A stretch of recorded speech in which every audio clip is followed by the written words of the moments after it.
Gino was going to fly this rocket back. It was an Air Force experiment called the Astronaut Maneuver Unit, which was kind of the start of all the maneuver units we use.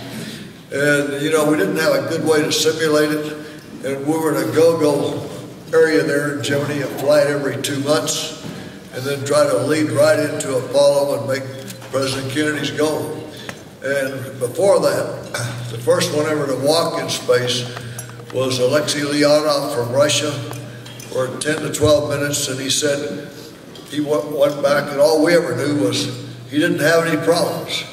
Well, later on, we found Alexei nearly got killed when his suit ballooned, and he had a heck of a time getting it. Then Ed White, in response, went out. He went out for 22 minutes, and he thought he could control his body, wasn't too sure, had a heck of a time getting back in, a real bad time. Unfortunately, on Gemini 8, Dave Scott and Neil had to come back early because of a stuck thruster, and Dave would have found out a lot of things on that mission. And so anyway, here was Gene. He was going to be the first one to walk completely around the world outside and fly this Air Force rocket back with hydrogen peroxide thrusters and do all these efforts out there. Very unique. And there was really not a good way to simulate it. So he got out, he was huffing, puffing, and I was, you know, pressurized in there flying the Gemini spacecraft. He was torquing me all over. We continued on, went to the back, and he said his back was burning up. Well, it turns out his suit had ripped on the inside, the insulation, the sun flux, gave him a second-degree burn. And then the moment that the sun went down, boom, he fogged over, could not see.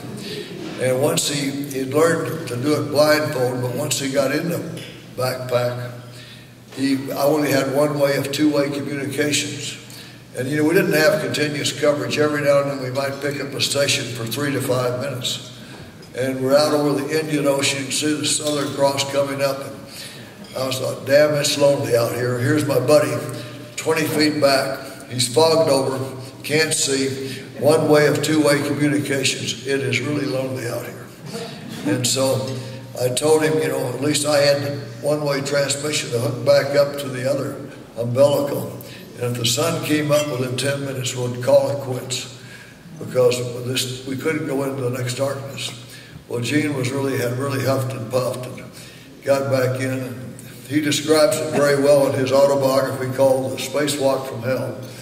I describe it too, slightly different, my viewpoint, but it was still tough. It was darn tough.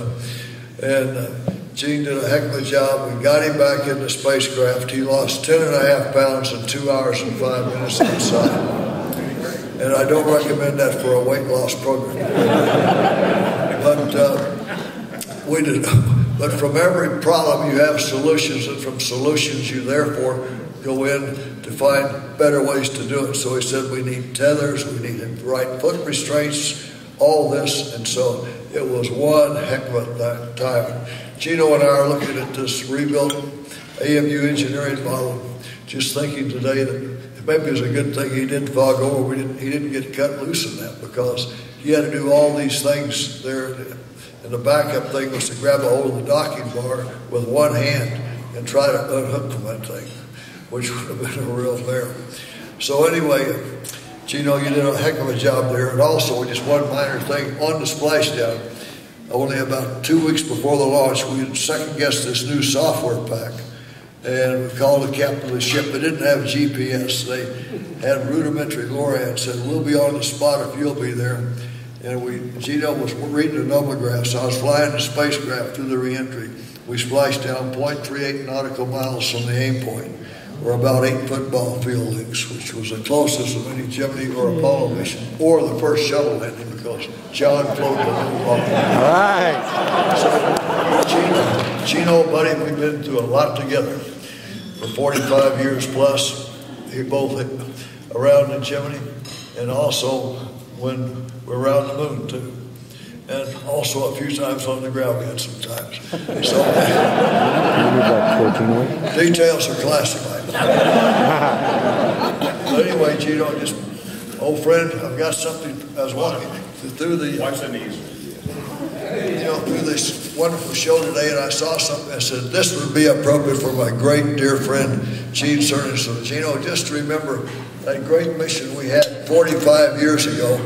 I bought this gift for you. Uh-oh. Gino, for you.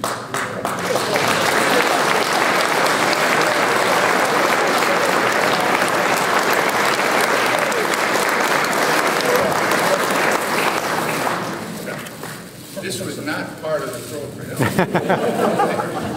Will it break? I've never got a present from Tom Stafford in my life. It's soft. Is it? Okay, let me just see. Tom, I really appreciate it. I know you get my interest at heart.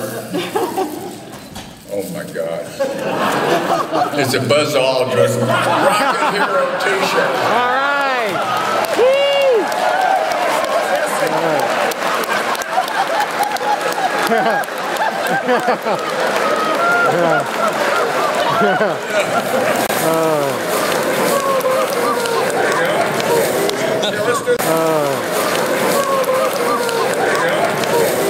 Let's do the photo op. This will be on Facebook in about a half a second. All right, there you go. Stand up there, Gene. There you go.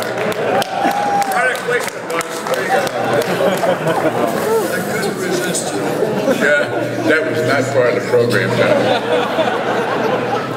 All right, I'm going to tell the true story. God bless you.